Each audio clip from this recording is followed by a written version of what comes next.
Good morning, everybody, and welcome back to the channel.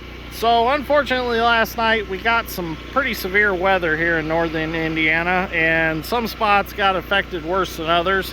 My grandma's here, got some trees down, not here in the general yard, but around the property. There's some trees down, and on the next road over there's some power lines down that got knocked down by a dead tree.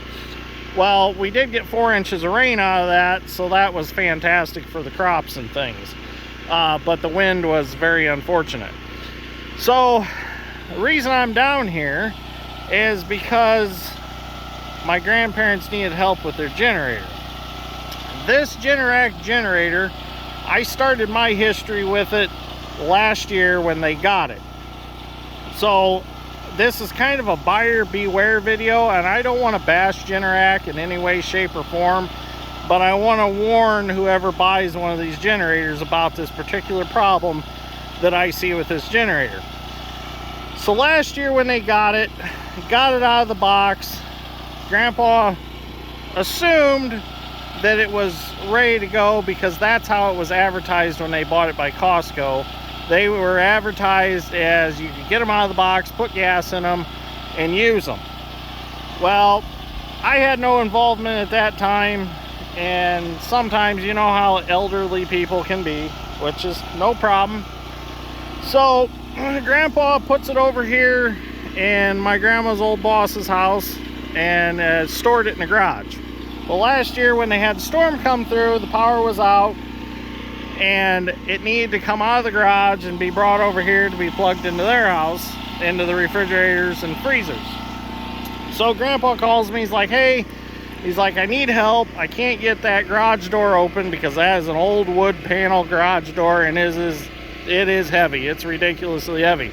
So I brought my tool truck up here with my Hobart welder generator, backed up there, run an extension cord out, plugged it into the door opener, and got the door opener, got the GENERAC out, brought it over here, and was gonna start it up and get it running and going.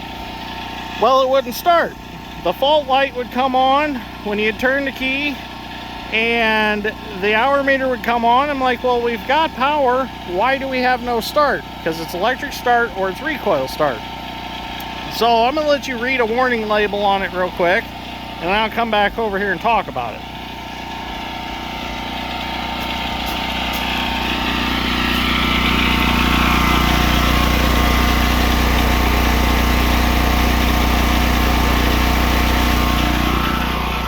Okay, so what that warning label states is that if it doesn't have proper battery voltage, you cannot start it with the key, and you cannot start it with the manual recoil start, the pull start.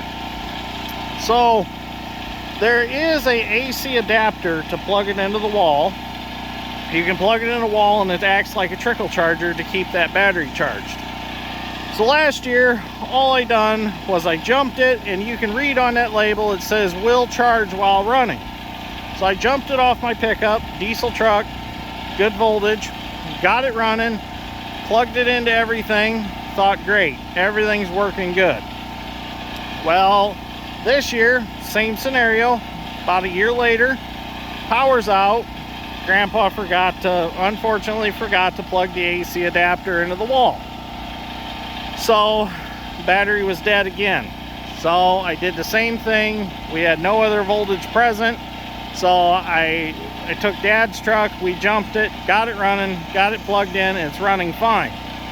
So the point of this video is I want everybody to beware that you have got to keep that battery charged somehow. Keep it plugged in with the AC adapter. Maybe if you have this generator set up in like a race trailer or something like that you take to races, because you could use this generator for that. Truck and tractor pulling, something like that. Probably should keep a solar panel on your trailer or something to plug into this generator to keep that little battery charged.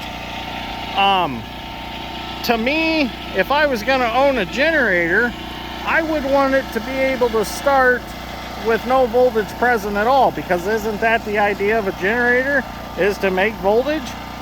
if we don't have voltage to start with, we can't start it at all. Now, how's that supposed to work? So you definitely got to make sure that little battery stays charged, because there is no way of manually starting this generator at all. And I think that's kind of a engineering flaw. They should have came up with a way of starting that generator with no voltage present, because that is the idea of what we're trying to do here. Our power's out, we have no power, we need our generator to run to make power.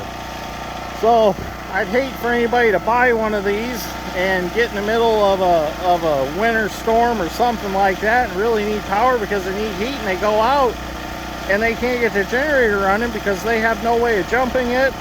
Another thing you could do is you could have like a jumper pack and keep that charged, make sure, because you use a jumper pack to start, you know, anything side-by-sides, golf carts, lawnmowers. So that's something else to be have on hand, which is nice also, because you can plug 12 volt into a jumper pack, 12 volt adapter, and be able to charge your phone and stuff. So when you're looking at generators, just beware, this one has to have voltage to start no matter what. So anyways, thank you for watching, greatly appreciate it. Figured I'd make this little warning video on these generators. Like I said, I don't mean to bash GENERAC in any shape or form. Once it is running, it is a good generator. It's got 2 refrigerators and a freezer running off of it right now, and it's running them just fine. So it is a nice generator, like I said. Also, another thing with it is it cannot sit inside of a building or a trailer. It is smart enough that it'll smell its own fumes and it'll kill it, so that nobody's getting carbon monoxide poisoning, which is a great idea, excellent idea. So if you've got one and it won't run inside, that's why. But definitely it is a nice generator. But anyways, thanks for watching. I'll see you all in the next one.